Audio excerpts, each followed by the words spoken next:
ဒီအမျိုးသမီးဟာအိမ်ထဲမှာသူ့သားရဲ့ခေါင်းကမိချောင်းကြီးတကောင်ရဲ့ပါဇက်ထဲရောက်နေတော့တွေးပြတ်မတက်လန့်သွားတယ်အမေဖြစ်သူလဲကြောက်ကြောက်လန့်လန့်လဲသူ့သားကိုဆွဲခေါ်ပြီးအဖေကိုပြေးဖို့လုပ်တယ်ဒါပေမဲ့အဲ့ဒီမိချောင်းကြီးကလည်းပဒင်းပေါက်ကနေခုံဝင်လာပြီးတကားကိုပိတ်ထားလိုက်တယ်ကောင်လေးကအမေဒါကျွန်တော်တငယ်ချင်းလေးသူကဘာမှမလုပ်ပါဘူးလို့ဘလို့ပဲရှင်းပြ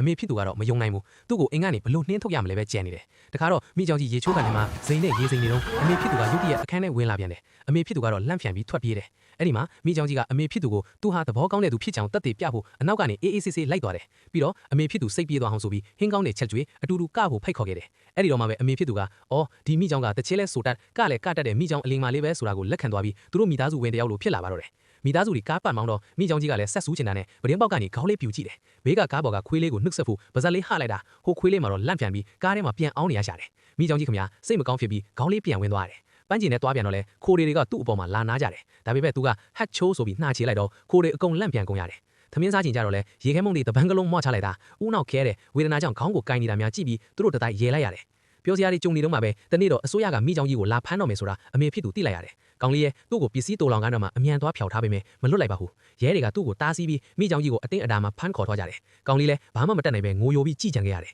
မိချောင်းကြီးဟာဒရိဆန်ယုံတွေကလောင်အိမ်ထဲရောက်သွားတယ်ဒါပေမဲ့ကောင်လေးကတော့သူဟာဒီလိုနေရာမျိုးမှာနေရမယ်သူဖြစ်တယ်လို့အခိုင်အမာယုံကြည်ထားတယ်ဒါကြောင့်သူ့ကိုကယ်ဖို့ဆုံးဖြတ်လိုက်တယ်အမေဖြစ်သူနဲ့အဖေဖြစ်သူကလည်းကောင်လေးဘက်ကနေကူညီပေးခဲ့ကြတယ်ညဘက်မှာအဖေဖြစ်သူကဒရိဆန်ယုံနဲ့ခိုးဝင်ပြီးမိချောင်းကြီးကိုကယ်ဖို့ကြိုးစားပေမဲ့တခြားရန်လိုတဲ့မိချောင်းကြီးနဲ့တိုးပြီးအန်ဒီရဲ့ကြုံရနေတယ်ကံကောင်းကျင်တော့မိချောင်းကြီးကအချိန်မီထွက်လာပြီးအဖေဖြစ်သူကိုကာကွယ်ပေးခဲ့လို့သူတို့အားလုံးအပြင်းကိုလွတ်အောင်ပြေးနိုင်ခဲ့ကြတယ်ရဲတွေကသူတို့ကိုဝိုင်းထားတဲ့အချိန်မှာပဲအရေးချင်းစစ်ပြိုင်ပွဲကြောင်ညာကားတစ်စီးဖြတ်မောင်းသွားလာကိုမြင်လိုက်တာအဲ့ဒီမှာလည်းအကြံတစ်ခုရသွားတာပဲအဖေဖြစ်သူကရဲတွေကိုအာယုံလိုက်ဖို့မိကိုပုံခွဲလိုက်ချိန်မှာကောင်လေးကမိချောင်းကြီးကိုဆိုင်ကယ်နောက်မှာတင်ပြီးပြိုင်ပွဲကျင်းပတဲ့ယုံကိုအမြန်မောင်းသွားတော့တယ်လောမောင်းလိုက်တာဆိုင်ကယ်တောင်နှစ်ပိုင်းကျိုးသွားတယ်စင်နောက်ကိုရောက်တော့လူတွေကမိချောင်းကြီးမြင်တော့လန့်နေတော့ကျမိချောင်းကလူကိုရံမမှုဆိုတာတက်တည်ပြဖို့စင်ဘောကိုတိုက်ရိုက်ခေါ်တက်လိုက်တယ်ရဲတွေကလည်းဖမ်းကိုအသိရှိနေပြီဆိုတော့မိချောင်းခင်ဗျာအရန်ကြောက်ပြီးတချင်းမစိုးနိုင်ပဲဖြစ်နေကြတယ်ဒါကြောင့်ကောင်လေးကပဲအရင်ဆုံးတချင်းစဆိုပြီးသူ့ကိုအားပေးလိုက်တယ်နောက်ဆုံးမှာတော့မိချောင်းကြီးလည်းစိတ်အေးသွားပြီးကောင်လေးနဲ့အတူတန်စင်တွေဟန်ချက်ညီတချင်းဆိုခဲ့ကြတယ်အဲ့ဒီဖြော်ပွဲကိုတကဘာလုံးကတိုက်ရိုက်ထုတ်လွှင့်မှုကနေမြင်တွေ့သွားကြပြီးသူဟာဘလောက်အေးချမ်းတဲ့မိချောင်းလေးပဲဆိုတာကိုလူတိုင်းနားလည်သွားကြတယ်အဲ့ဒီနောက်ပိုင်းမှာတော့ကောင်လေးနဲ့သူ့တငယ်ချင်းမိချောင်းကိုဘသူကမှခေါ်သွားမှမစိုးရင်တော့ဘူး